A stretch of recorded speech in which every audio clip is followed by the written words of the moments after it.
आज मैं आप लोगों को श्री वाल्मीकि रामायण का बालकांड का 13वां सर्ग सुनाती हूँ, जिसमें राजा का वशिष्ठ जी से यज्ञ की तैयारी के लिए अनुरोध, वशिष्ठ जी द्वारा इसके लिए सेवकों की नियुक्ति और सुमंत को राजाओं की बुलाहट के लिए आदेश, समागत राजाओं का सत्कार तथा पत्नियों सहित राजा दशरथ का यज्ञ की दीक्षा लेना है। वर्तमान बसंत ऋतु के बीतने पर जब पुनः दूसरा बसंत आया, तब तक एक वर्ष का समय पूरा हो गया। उस समय शक्तिशाली राजा दशरथ संतान के लिए यश्वमेघ यज्ञ की दीक्षा लेने की निमित्त वशिष्ठ जी के समीप गए। वशिष्ठ जी को प्रणाम करके राजा ने न्यायतः उनका पूजन किया और पुत्र प्राप्ति का उद्देश्य लेकर उन द्विज श्रेष्ठ मुनि से यह विनय युक्त बात कही। ब्राह्मण मुनि प्रवर, आप शास्त्र विधि के अनुसार मेरा यज्ञ करावें और यज्ञ के अंगभूत यश्व संचारण आदि में ब्रह्म राक्षस आदि जिस तरह विघ्न न डाल सके वैसा उपाय कीजिए।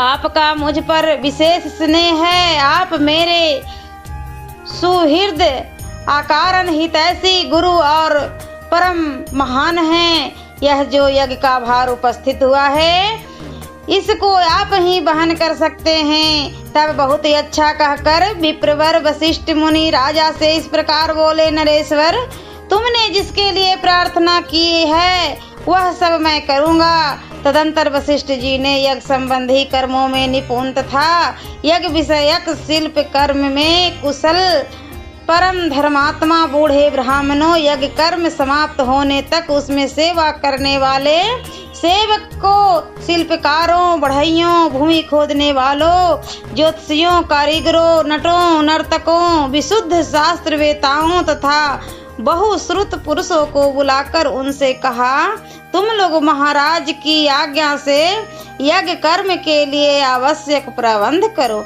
शीघ्र ही कई हजार ईंटें लाई गई।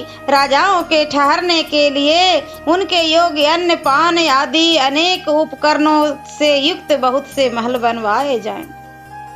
ब्राह्मणों के रहने के लिए भी सैकड़ों सुंदर घर बनाए जाने चाहिए।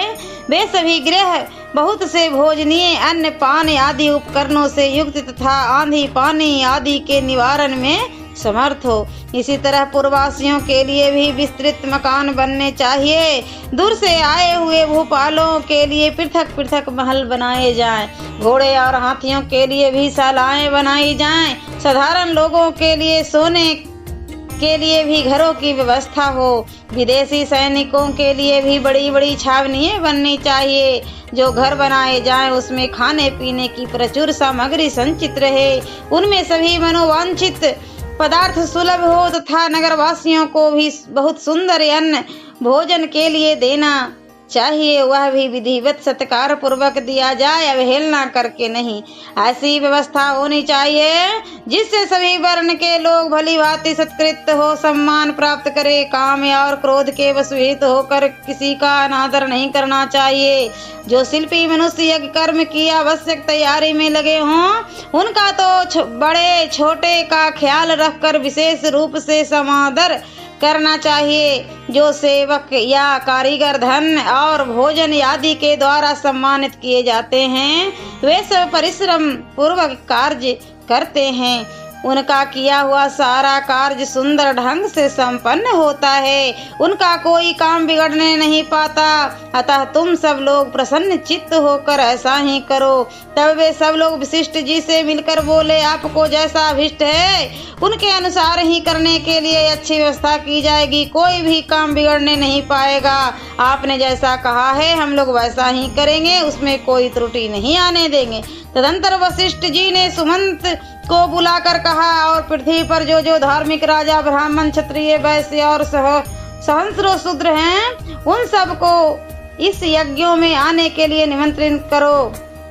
सब देशों के अच्छे लोगों को सत्कार पूर्वक यहाँ ले आओ। मिथिला के स्वामी सूरवीर महाभाग जनक सत्यवादी नरेश हैं, उनको अपना पुराना संबंधी जानकर तुम स्वयं ही जाकर उन्हें बड़े आदर सत्कार के साथ यहाँ ले आओ। इसलिए पहले तुम्हें यह बात बता देता हूँ। इसी प्रकार काशी के राजा अपने स्नेही मित्र हैं और सदा प्रिय वचन बोलने वाले हैं। वे सदाचारी तथा देवताओं के तुल्य तेजस्वी हैं, अतः उन्हें भी स्वयं ही जाकर ले आओ।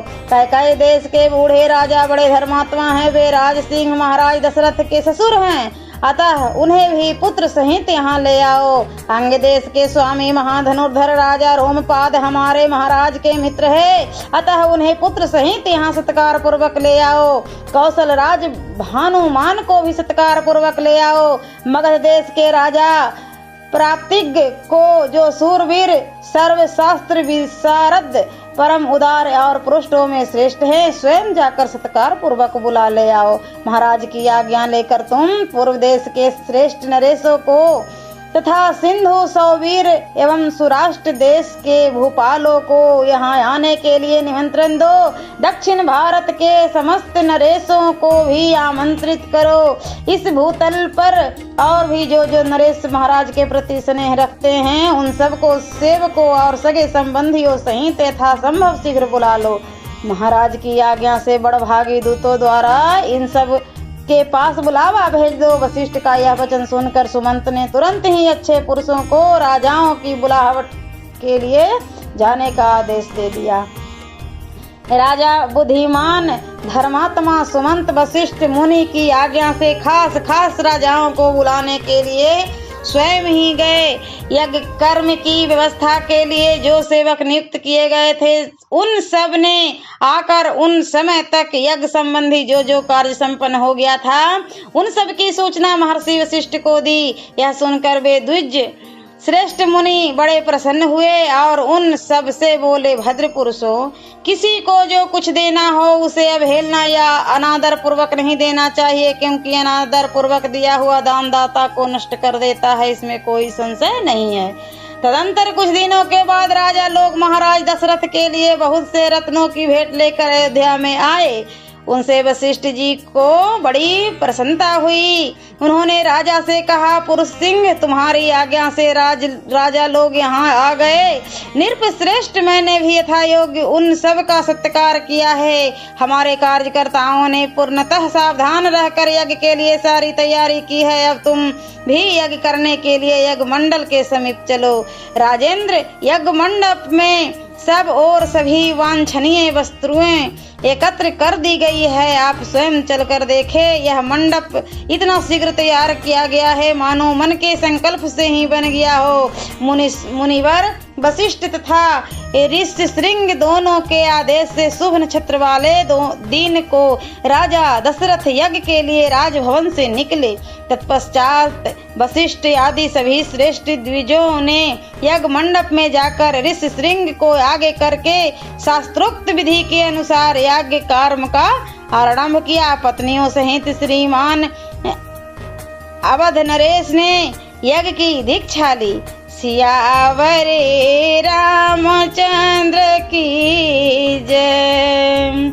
और बालकांड का 14वां सर्ग मैं अगले वीडियो में सुनाती हूँ।